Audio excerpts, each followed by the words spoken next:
to present meat dishes. Today, you will be learning about the basic principles of platter presentation, how to present food on a plate, and the five basic elements of plating.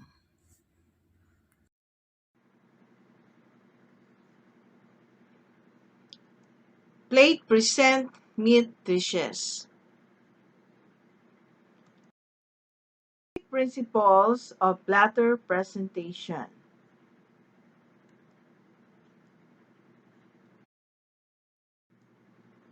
Presentation must have three elements. Centerpiece. Maybe an uncut portion of the main food item.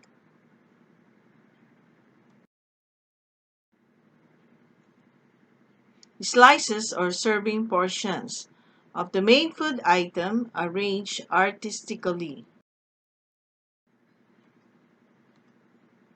Garnish, arranged artistically in proportion to the cut slices. The food should be easy to handle and serve, so one portion can be removed without ruining the arrangement. Simple arrangements are easier to serve and more likely to be still attractive when they are half demolished by the guest.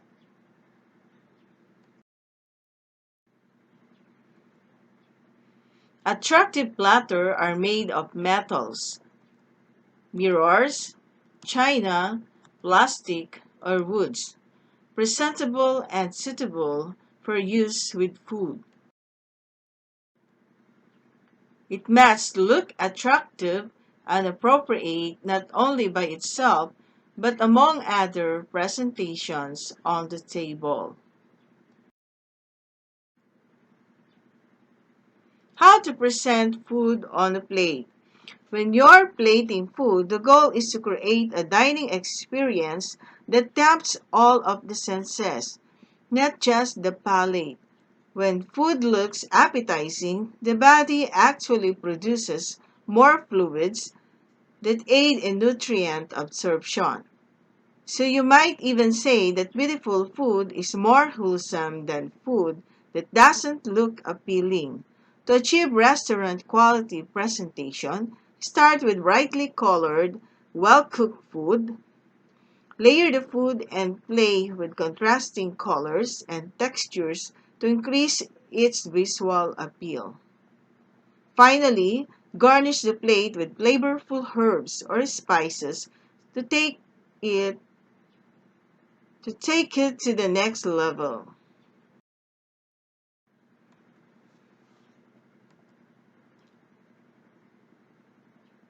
To start, avoid a monochromatic color scheme.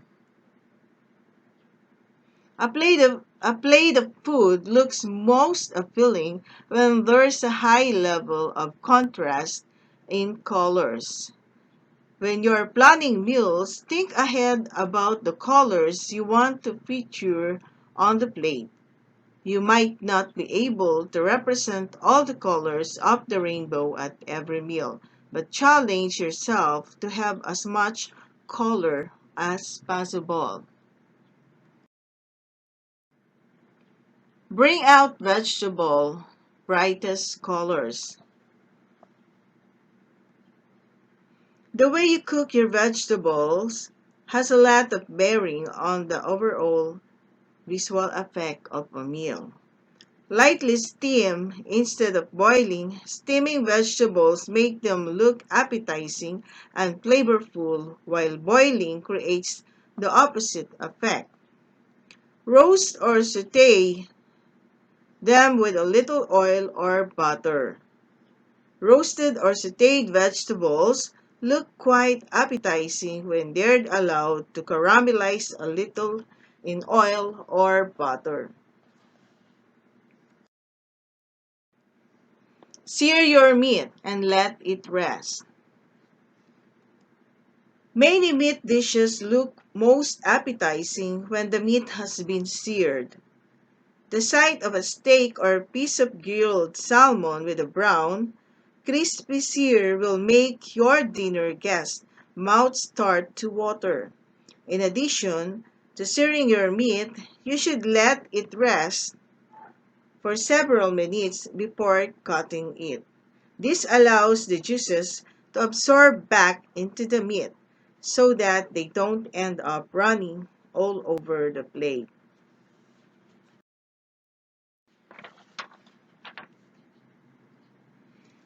Cook fried foods carefully. Underdone or overcooked fried foods are difficult to present in an appealing way. Fried foods can look beautiful on a plate, but it's important to fry them well and have a plan for dealing with the oil so it doesn't muck up the rest of the dish. Cook fried foods until they're golden brown. Then let them drain on a plate lined with paper towels to absorb the extra oil. Otherwise, the food will leave streaks of grease on the plates.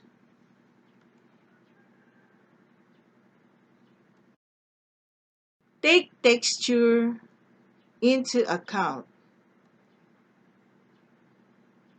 Texture and color go hand in hand when it comes to how appetizing food looks on the plate.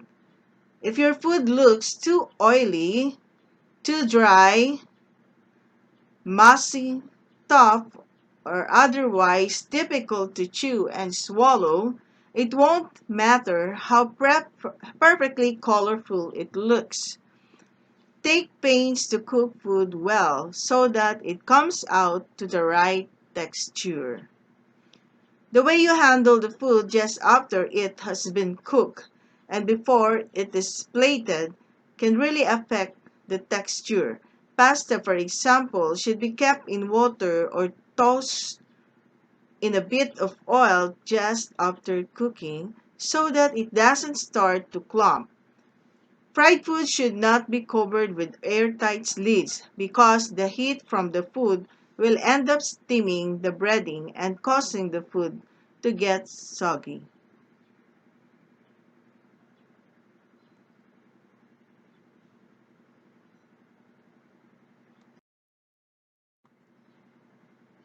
Experiment with interesting shapes. Cutting vegetable in interesting shapes can make the simple become special. You can cook and serve vegetables, desserts, pat pies, and other foods inside unique shaped dishes to create shapes. Plating it with care.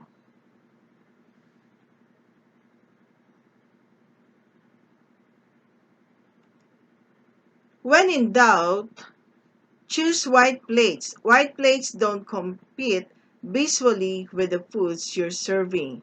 They provide contrast, making colors appear brighter and textures more interesting. If you have a set of special plates with a pattern or a certain color scheme, it's fine to use them. Just make sure they complement the food you're serving instead of vying for attention. Don't forget to take the rest of the table into consideration too. Cutlery, glasses, and linens will enhance the overall appearance of the dish upon the table.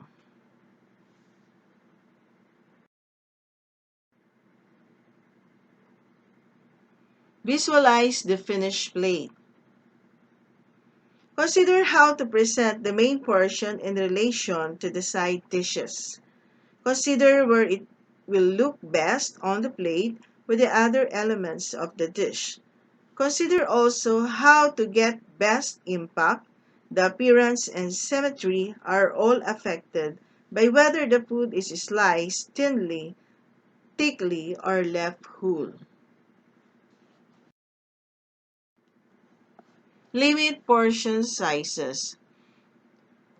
Only fill about 2/3 of each plate with food. The rest of the plate should be left empty. The negative space will provide contrast with the food, making it look more appetizing. If the plate is loaded with food, the food itself won't look as visually pleasing. Keep standard serving sizes in mind and aim to serve just the right amount of each part of the dish. Follow the rules of odds. Having an odd number of elements on a dish is more visually appealing than having an even number. It creates the impression that piece of food is being framed by the others. Keep this in mind whether you're serving different types of food or more than one piece of the same food. For example, if you're serving scallops, serve either 3 or 5 instead of 4. Play with different textures. Creating a texture contrast is a good way to draw the eye. Too many soft or crunchy foods on a plate are unappealing, but a combination of both is delicious. Different textures harmonizes to create pleasing dining experience. Leaving one of the elements out would result in less appealing dish. Layer food to add height. It's common to see food layering in restaurants, but home cooks don't usually try it. Adding height to a dish can take it from ordinary to stunning. Don't be afraid to show off your culinary skills by using stacking and layering methods to make your presentation more professional. Use a sauce wisely. If you're serving a curry, stew, or soupy casserole, drain the food of its sauce before serving. Then pour on just the right amount when you plate the dish. That way, you can control the amount of sauce and use it to make the dish look decorative.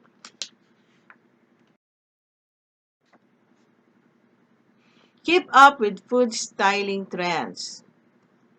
Remember that styles change even within the space of a few years or even months. Keep up to date by checking out cooking magazines, cooking or foodie websites, and cooking shows for current ideas. Add appetizing touches. Use garnishes that enhance the flavor of the meal. No matter what you're serving, make sure the garnish actually makes the dish better instead of just cluttering up the plate. Employ drizzles and swirls. Another way to finish food is with a drizzle or swirl of a concentrated sauce or liquid. For savory dishes, this might be a small squeeze of remoulade, pesto, or flavored oil. For sweet dishes, adding chocolate sauce, fruit jam, or cream anglaise might be the most delicious way to add that finish touch.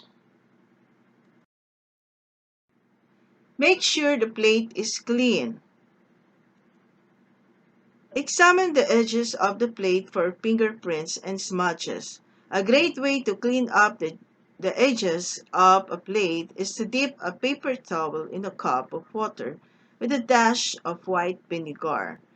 Wipe the rim of the plate so that no food residue or prints are visible. This gives your presentation a professional touch.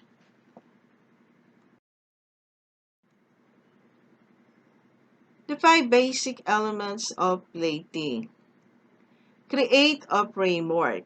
Start with drawings and sketches to visualize the plate.